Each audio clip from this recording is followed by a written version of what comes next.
What if I told you that winners aren't born with something you don't have? What if the only difference between the person who achieves everything they've ever wanted and the person who gives up halfway through is not talent, not luck, not even intelligence, but a single invisible pattern of thinking that nobody ever taught you?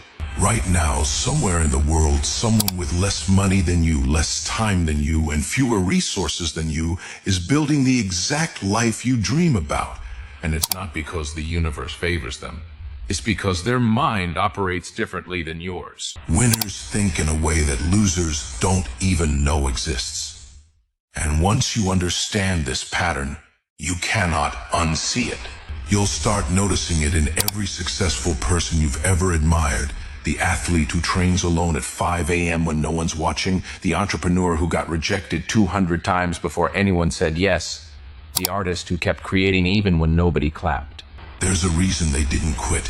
There's a reason their brain refused to accept defeat as final, and by the end of this video, you're going to understand exactly what that reason is, and more importantly, how to install that same mindset into your own life, starting today.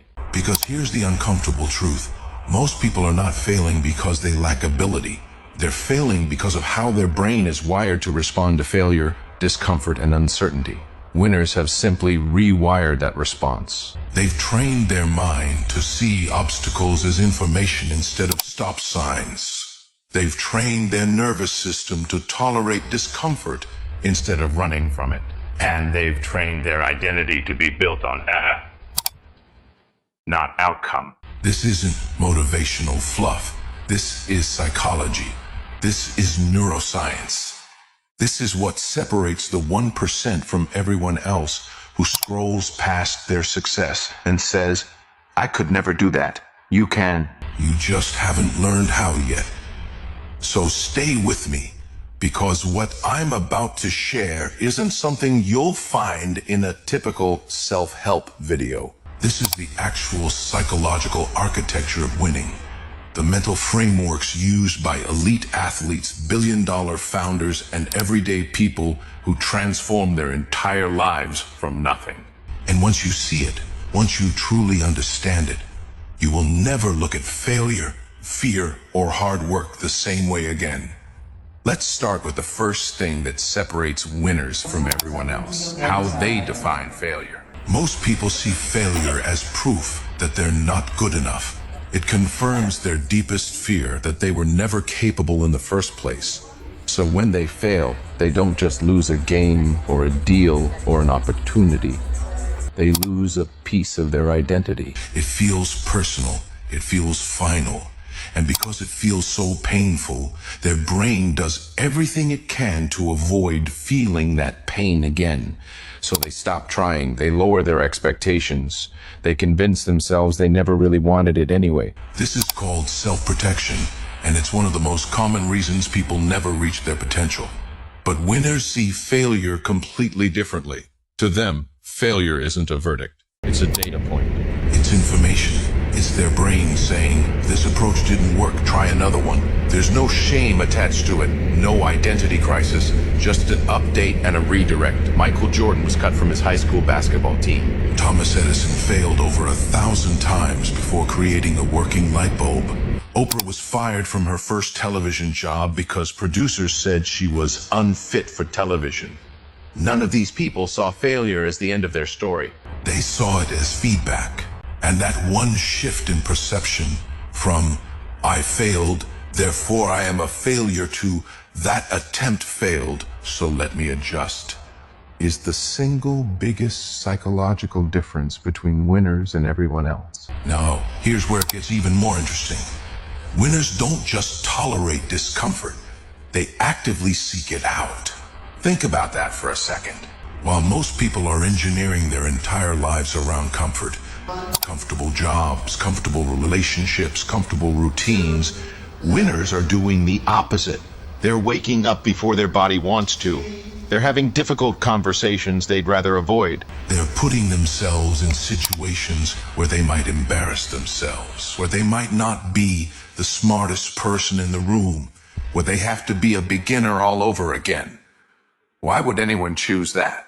Because winners understand something most people never learn. Growth only happens outside your comfort zone.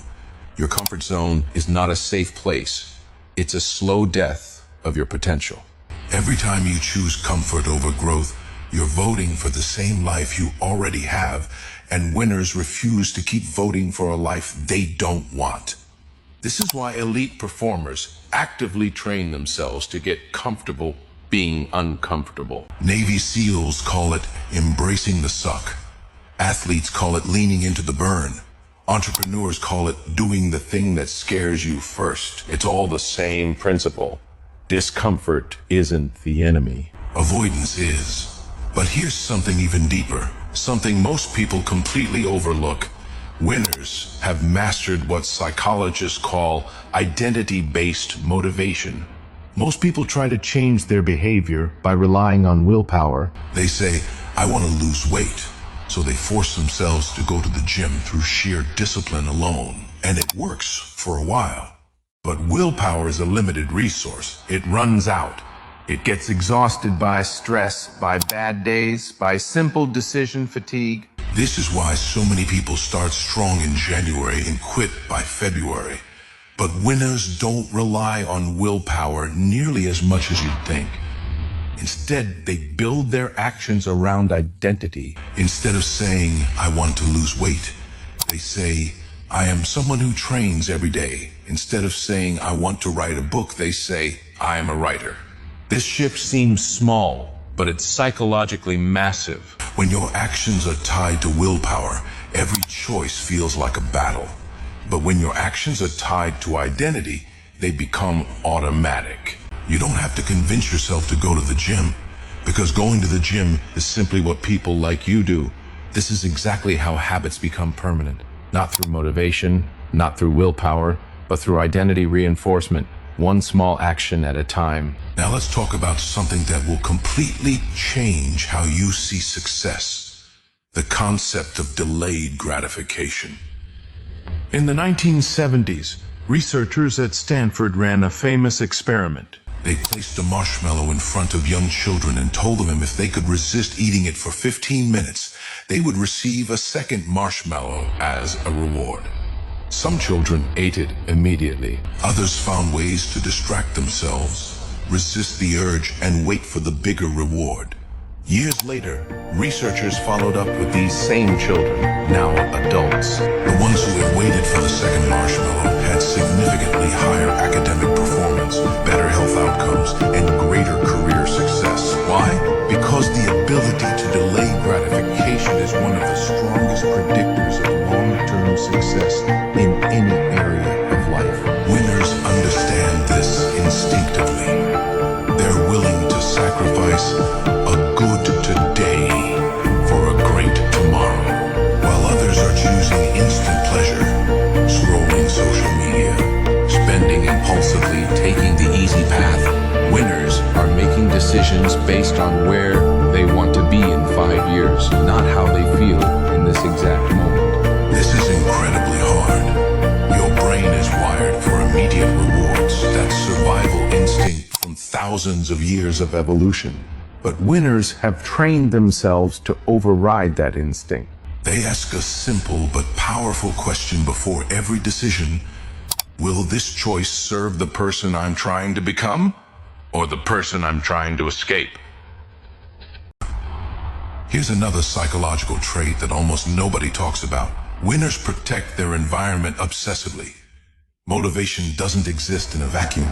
Your environment is constantly shaping your behavior, whether you realize it or not. If you're surrounded by people who complain, who settle, who mock ambition, you will slowly absorb that energy, even if you don't want to. This is called social contagion, and it's incredibly powerful. Winners understand that willpower alone cannot outmatch a toxic environment. So they curate their surroundings ruthlessly. They choose friendships that challenge them. They consume content that expands their thinking instead of numbing their mind. They physically design their space to reduce friction toward good habits and increase friction toward bad ones. This is why so many successful people talk about the importance of who you surround yourself with. It's not shallow advice, it's psychological survival strategy. You are, whether you like it or not, the average of the environment you allow into your life. Now, let's talk about the most misunderstood trait of all, confidence. Most people believe confidence comes before action. They think, once I feel confident, I'll finally start. But that belief keeps millions of people stuck for years. Sometimes for their entire lives, waiting to feel a certainty that never comes. Winners understand something completely different. Confidence is not a prerequisite for action. It's a result of action. You don't wait until you feel confident to start. You start, and confidence builds through the evidence of your own effort. Every small win, every rep completed, every difficult conversation had, every uncomfortable moment survived. These become proof to your brain that you are capable. Confidence isn't something you find, it's something you build one action at a time, through consistent proof of your own competence. And this leads to the final, most powerful psychological trait of winners. They play the long game while everyone else plays for instant validation. Social media has trained an entire generation to expect immediate results. Post today, expect likes today. Try something once, expect success immediately. But real transformation, real mastery, real success, it doesn't work like that, and it never has. Winners understand that meaningful results are almost always invisible in the short term. The gym doesn't show results after one workout. The business doesn't show profit after 1 month. The relationship doesn't deepen after one conversation. But compound effort, repeated consistently over months and years, creates results that look impossible to everyone who wasn't there for the boring middle part. This is why most people quit, not because they're incapable, but because they quit exactly at the point where results are about to become visible. Winners have simply trained themselves to trust the process, even when they can't see proof yet. They've made peace with delayed results. They've stopped needing constant validation to keep going. So here's what all of this means for you. You don't need more motivation. You don't need to wait for the right circumstances. You don't need permission or luck or perfect timing. What you need is a shift in how your mind processes failure, discomfort, identity, and time. Start seeing failure as feedback, not identity. Start choosing discomfort deliberately instead of avoiding it. Start building your identity around who you want to become, not just what you want to achieve. Start playing the long game, even when nobody's watching, Even when there's no applause, even when the results are invisible. because that's the real psychology of winners. It was never about talent. It was never about luck. It was always about how they think, How they respond to pain, and how relentlessly they refuse to quit on themselves. and now that you know this, you have no excuse left. The only question is, are you willing to become that person? If this video shifted something in you, hit subscribe, because this channel is about to become your daily reminder that greatness isn't reserved for a special few.